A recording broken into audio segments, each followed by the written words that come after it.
This video is part of a series of videos I'm doing on manual machining, and this machine is a KRV 2000.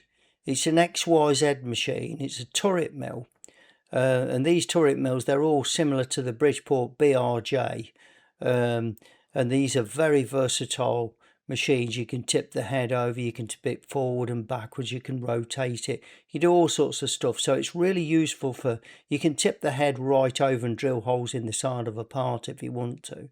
So they're very versatile machines, and they can really access all areas. So they're really useful to have in a workshop. But they are manual machines, they're not CNC controlled. This one's got an ACU-RITE Mill Vision digital readout. It's a fairly old 1990, 89, 99, 1990 DRO, but it's still got some quite clever little functions on there. So enjoy the video. Manual machines are much more difficult to guard than CNC machines. So these manual machines are not fully enclosed or anything, so it's up to you to add the guarding to the machine. Now these guards that we're using here, they're connected to the table, so they're bolted to the table, and you can move them around really to anywhere you want. So before you even start to cut metal, it's important that you place these guards so that you're fully protected from the chips and anything that's flying out from the machine. So do as good a job as you possibly can to guard the machine before you or anyone else uses it. These black knobs that you see here, there's one on the right and one on the left, and these are the hinges for the guard. So you lift these up, and then that enables you to lever the guards out. And then when the guards are pushed back in, you can see here, if you lift it up, you can move the guard out and access the part. So you'll need to place those.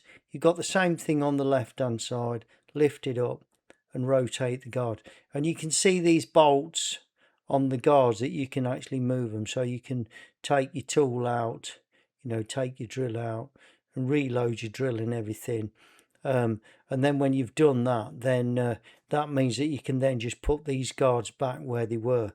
They're the bolts there. These bolts are what secure it to the table. So you can put those more or less anywhere you want, but try and then you've got these parts that you can lift up and down.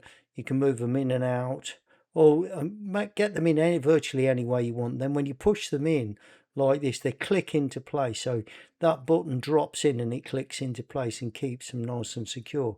And these side pieces, you can place these more or less wherever you want. So they're pretty flexible as guards in how you do it, but try and protect yourself as much as possible with these guards and set them up exactly where they should be. So you just pull that button up, push the guard open, and just leave it there while you're setting your part or whatever it is you're doing.